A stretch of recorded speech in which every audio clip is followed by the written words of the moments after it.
I'm Adam and this is Reel Rivalries, the show where we pit two movies head to head and let you decide the winner.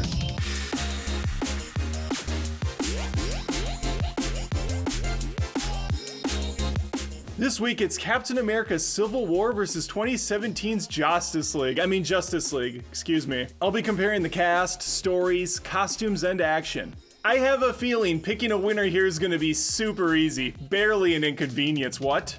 I can't say that? Well, okay then. Let's get started with cast.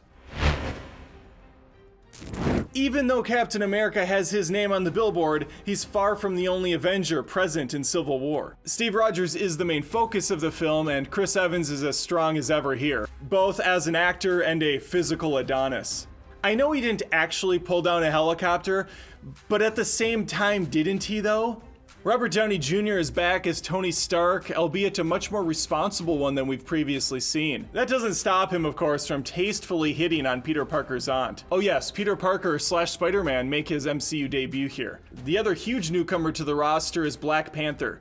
T'Challa and some of his royal guards get a few different moments to shine throughout the picture. The same can be said for a lot of the Avengers. Hawkeye, Vision, Wanda, Black Widow, War Machine, Ant-Man, Falcon, and a few of the S.H.I.E.L.D. agents show up throughout the picture to help flesh out the story. The main villain is Zemo, a man set on revenge for what the Avengers did to his family. It was refreshing to see a more grounded enemy here instead of the over-the-top, super powerful figure we usually get. And speaking of those generic villains, Justice League gives us Steppenwolf. He wants to take over the world. That's about as far as this character goes. Thankfully, the rest of the Justice League cast is more interesting, for better and for worse. Ben Affleck returns as Batman. The Dark Knight comes off as a bit of a chump here, which is sad to say.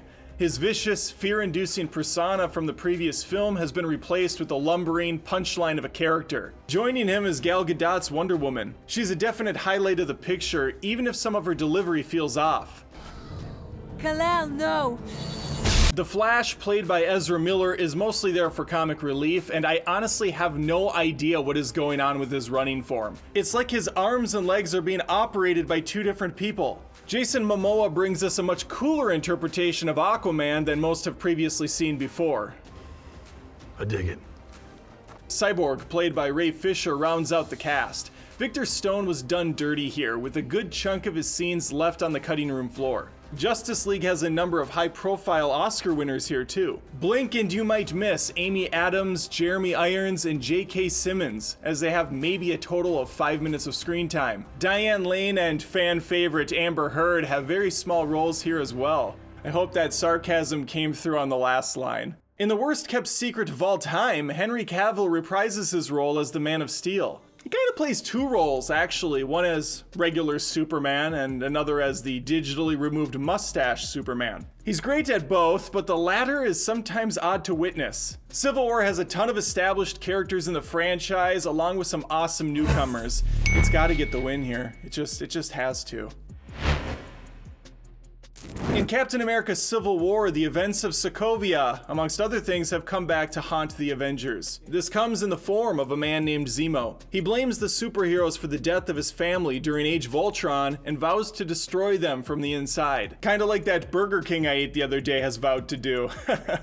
We're having fun here. Let's move on. The major rivalry is between Tony Stark and Steve Rogers. Turns out leveling a few city blocks every couple years doesn't look great on a resume. They are presented with the Sokovia Accords, drafted to keep the Avengers in check. Surprisingly, T-Dog's on board with this. T-Dog is what I'm calling Tony Stark for this one time only. While Rogers doesn't like the idea of being told when and where they can go. This rift causes the Avengers to choose sides and eventually go to war. Side note, these movie titles can be a tad bit dramatic at times. Age of Ultron, for instance, was over in a few days, really a 3-day weekend. Should have been called Weekend with Ultron. Civil War could have been called Captain America Minor Grievance or Captain America Small Hang-Ups. The war aspect is over pretty quickly and there are no casualties from the team.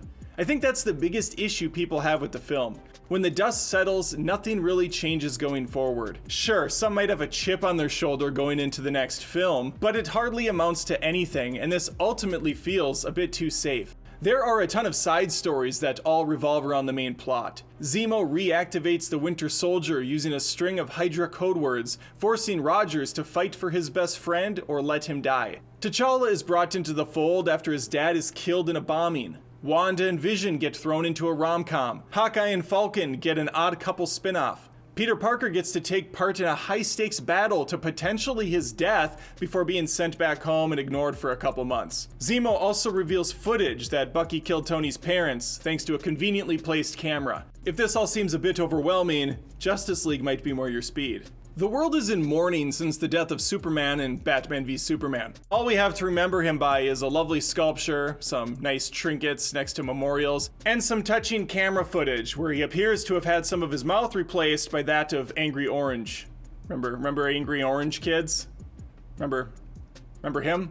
Bruce Wayne and Clark Kent became best friends for about 5 minutes in the last movie, so Batman's really kicking himself for trying to murder the guy. That's not stopping him from going on a recruiting spree to try to make things right. He has learned through detective work that an invasion is coming, and he's gonna need all the help he can get. Eventually, he forms himself a fairness crew of sorts. A Justice League, if you will. Together they will work to stop Steppenwolf, an evil alien with a giant bug army, from acquiring the 3 mother boxes needed to terraform Earth into his own personal hellscape. This gives them the wild idea of bringing Supes back from the dead. Kal-El is mother boxed back to life, but unfortunately he's in a pretty sour mood. The team attempts to cool him off, but it really comes down to Amy Adams and her beautiful, lovely personality to win him over.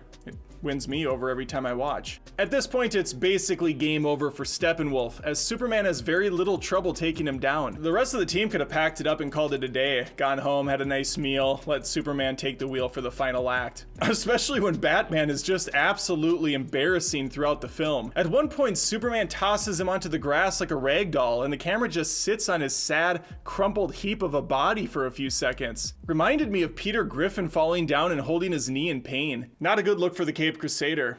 Not a good look for anybody on the team, really. This round goes to Civil War.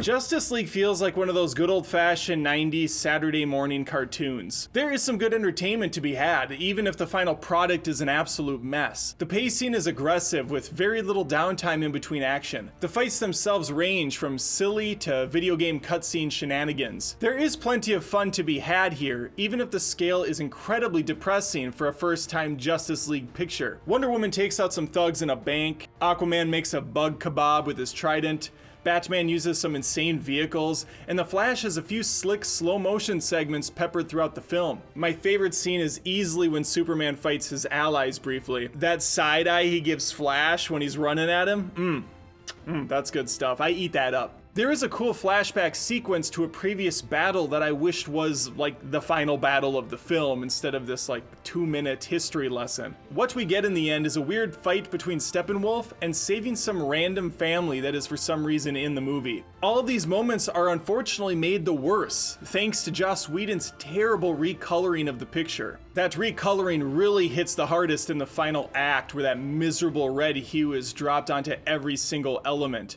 By contrast, Civil War takes a good amount of time to get the ball rolling.